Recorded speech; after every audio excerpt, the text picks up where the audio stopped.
Hello and नमस्कार। मैं वैशाली गोगे आप सभी का स्वागत करती हूँ हमारे चैनल पर और आप देख रहे हैं खबरें फटाफट।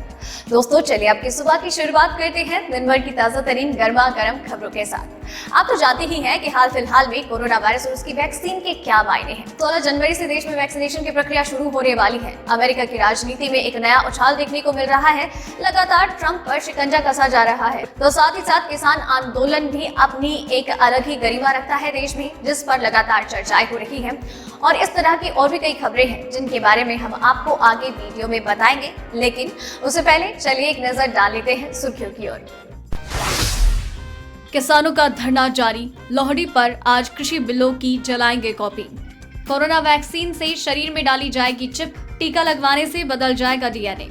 प्रधानमंत्री जॉनसन ने कोरोना के लिए चीन को ठहराया जिम्मेदार, कहा प्रकृति से टकराव ठीक नहीं। ट्रंप का कार्यकाल खत्म, दिया इस्तीफा। अमेरिकी विदेश मंत्रालय की वेबसाइट पर कर्मचारी ने की छेड़छाड़। कोरोना वैक्सीन की इन 4 वैक्सीन का अभी भी देश में चल रहा ट्रायल। पीएम किसान स्कीम, 20 लाख से ज्यादा अयोग्य लोगों के खाते में आया पैसा। व्हाट्सएप की प्राइवेट चैट और ग्रुप लिंक की जानकारी गूगल पर फिर से लीक, व्हाट्सएप ने दी सफाई। इकोनॉमी में सुधार का, नौकरियों में नहीं ज्यादा फायदा। दिसंबर तिमाही में रोजगार 2.8% घटा। जी हाँ दोस्तों, ऐसी और भी कई खबरें और अपडेट्स हैं जिनके बारे में हम आपको आगे इस वीडियो में बताएंगे, तो वीडियो के साथ एंड तक बने रहिएगा। इसी के साथ ही इस वीडियो को बनाने में मुझे बहुत मेहनत लगती है, उतनी ही मेहनत, प्यार और लगन के साथ आप इस वीडियो को एंड तक देखते हैं, इसे लाइक और शेयर करते हैं, अपने विचार हमसे साझा करते हैं।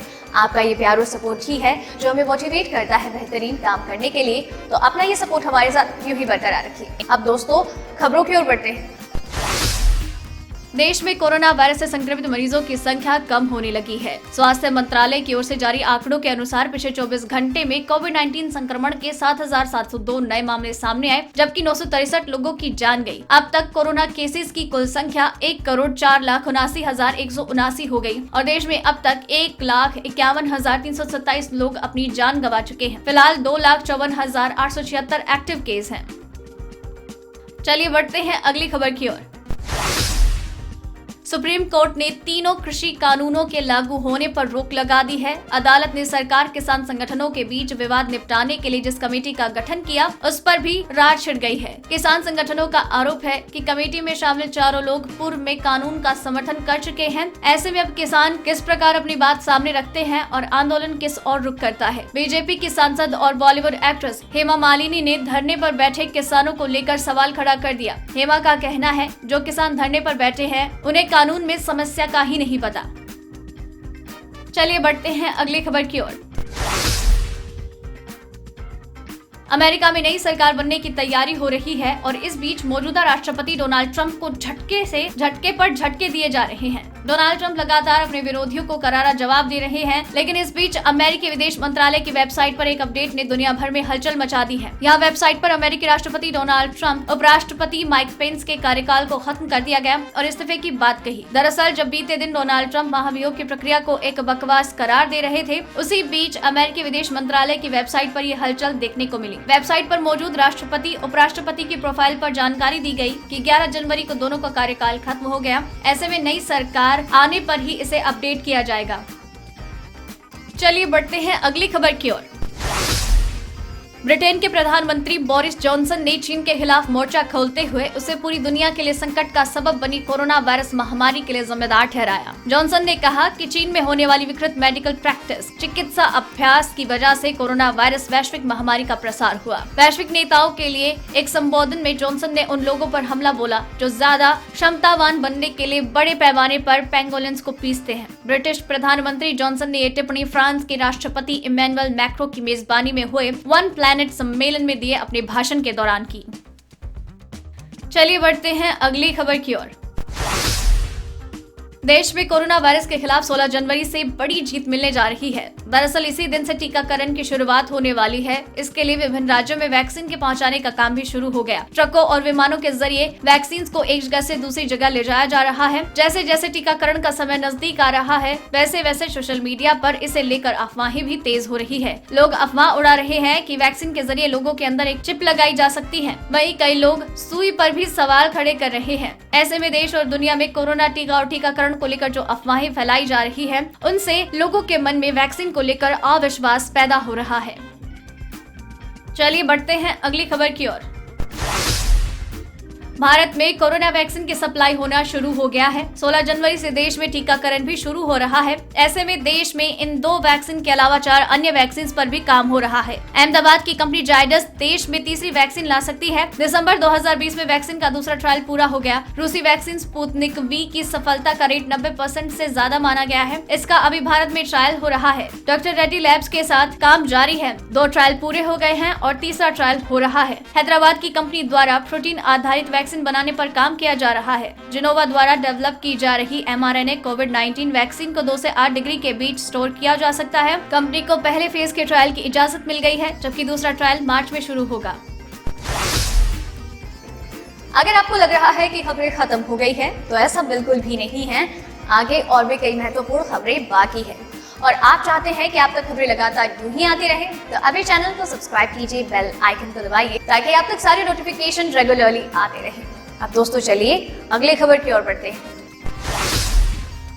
पेट्रोल डीजल की कीमतों में फिर बढ़ोतरी का सिलसिला शुरू हो चुका है। लगातार 5 दिन की शांति के बाद कीमत बढ़ी है। पेट्रोल 25 पैसे प्रति लीटर और डीजल 27 पैसे प्रति लीटर महंगा हुआ। इससे पहले 6 और 7 जनवरी को पेट्रोल और डीजल की कीमतों में भी बढ़ावट हुई थी। इन 2 दिनों में ही पेट्रोल के भाव 49 पैसे प्रति लीटर थे, जबकि डीजल 51 पैसे प्रति लीटर महंगा हुआ। 6 दिसंबर से पहले तक पेट्रोल डीजल की कीमतें लगातार 48 दिनों तक नहीं बदली। फिर 20 नवम्बर को रेट बढ़ना शुरू हुआ। इस दौरान 17 बार कीमतें बढ़ी। IOC के अनुसार राजस्थान के जयपुर में पेट्रोल 91.90 रुपए प्रति लीटर, जबकि डीजल 83.92 रुपए प्रति लीटर है। दिल्ली में पेट्रोल 84.45 और मुंबई में रेट 91.07, कोलकाता में 85.92 और चेन्नई में पेट्रोल 87.18 रुपए प्रति लीटर है। चलिए बढ़ते हैं अगली खबर की ओर।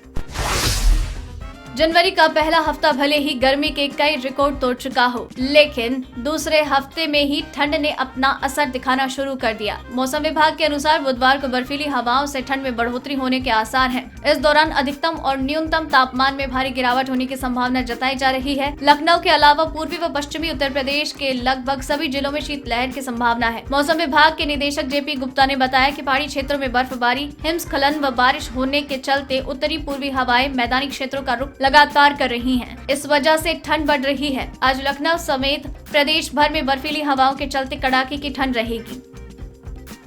चलिए बढ़ते हैं अगली खबर की ओर। चालू वित्त वर्ष 2020-21 की लगातार तीसरी तिमाही में देश के भीतर रोजगार में गिरावट दर्ज की गई। Think tank centre for monitoring Indian economy CMIE के अध्ययन के अनुसार अक्टूबर-दिसंबर तिमाही में रोजगार में 2.8% की गिरावट दर्ज हुई। मार्च में शुरू हुए लॉकडाउन से वित्त वर्ष की पहली तिमाही में रोजगार की स्थिति बहुत विकट रही। इस दौरान देश में रोजगार दर 18.4% तक गिर गई। फिर अर्थव्यवस्था को अनलॉक किए जाने के बाद हाल में थोड़ा सुधार हुआ और रोजगार दर में गिरावट 2.6% आ गई। चलिए बढ़ते हैं अगली खबर की ओर।